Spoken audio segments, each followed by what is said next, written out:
Hi friends, നമ്മുടെ പുതിയൊരു വീട്ടിലേക്ക് എല്ലാവർക്കും സ്വാഗതം. ഇന്ന് ഞായറാഴ്ച ആയതുകൊണ്ട് നമ്മൾ കുറച്ച് ചിക്കൻ മേടിച്ചിട്ടുണ്ടായിരുന്നു. ചിക്കൻ നല്ലപോലെ കഴുകിയിട്ട് അതിനകത്തേക്ക് ആവശ്യത്തിന് ഉപ്പും മഞ്ഞൾപ്പൊടി ഇട്ടിട്ട് മിക്സ് ചെയ്ത് വെച്ചിട്ടുണ്ട്. അത് അവിടെ നിൽക്കട്ടെ. ആ സമയം കൊണ്ട് നമുക്കൊന്ന് വറുത്തെടുക്കാൻ വേണ്ടിയിട്ട് വറുത്തരച്ച ചിക്കൻ കറിയാണ് വെക്കണത്. അതുകൊണ്ട് അരമുറി തേങ്ങയും ചുവന്നുള്ളിയും വെളുത്തുള്ളി കുറച്ച് ജീരകം കറിവേപ്പില എണ്ണയും കൂടെ ഒഴിച്ചിട്ട് നല്ലപോലെ ഇത് നമ്മൾ ചുവന്ന കളറിൽ നല്ലപോലെ വറുത്തെടുക്കണം.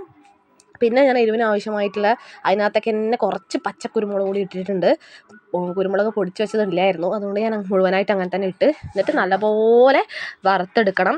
ചുവന്ന കളർ ഇതുപോലെ ആയിട്ടുണ്ട്. നമുക്കിനി ഇതിനകത്തേക്ക് ആവശ്യത്തിന് മുളക് പൊടിയും പിന്നെ മല്ലിപ്പൊടിയും കൂടി ഇട്ട് കൊടുക്കണം. അതിന് അളവൊന്നും ഞാൻ പറയുന്നില്ല. നിങ്ങളെടുത്ത ചിക്കന് കറക്റ്റായിട്ട് നിങ്ങൾ പൊടികൾ എടുക്കുക. ഞാൻ ഇതിനകത്ത് പ്രത്യേകിച്ച് ഗരം മസാലയും ചിക്കൻ മസാലയും കാര്യങ്ങളും ഒന്നും ഉപയോഗിക്കുന്നില്ല.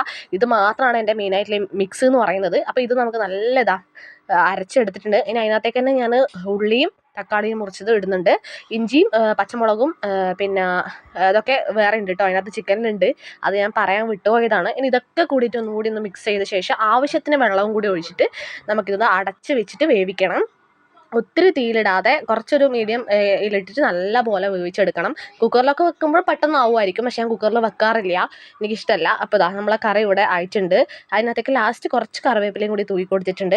മല്ലിച്ചപ്പൊക്കെ ഉണ്ടെങ്കിൽ അതൊക്കെ ഇടാം, പക്ഷേ അതൊന്നും ഞാൻ ഇടുന്നില്ല. ഇത് നമ്മളെ തനി നാടൻ രീതിയിലുള്ള തേങ്ങ വറുത്തരച്ചുള്ള ചിക്കൻ കറിയാണ്. ഇതുപോലൊക്കെ ഉണ്ടാക്കുന്നവർ ഒന്ന് കമൻറ്റ് ചെയ്യുക. അതുപോലെ തന്നെ ഇതുവരെ വെച്ച് നോക്കിയിട്ടില്ലാത്തവർ ഇങ്ങനെ നോക്കുക. നമുക്ക് ഒത്തിരി എണ്ണയൊന്നും ഇതിന് ആവശ്യമില്ല. ആദ്യം നമ്മൾ വറുത്തെടുക്കണ എണ്ണ മാത്രമേ ആവശ്യമുള്ളൂ. ഒരു താളിപ്പോ അല്ലെങ്കിൽ പിന്നെ നമ്മൾ തക്കാളിയും ഇതൊന്നും വഴച്ചോ ഒന്നും ചെയ്യുന്നില്ല. അപ്പോൾ ഇതുപോലൊക്കെ ഒന്ന് ഉണ്ടാക്കി നോക്കുക.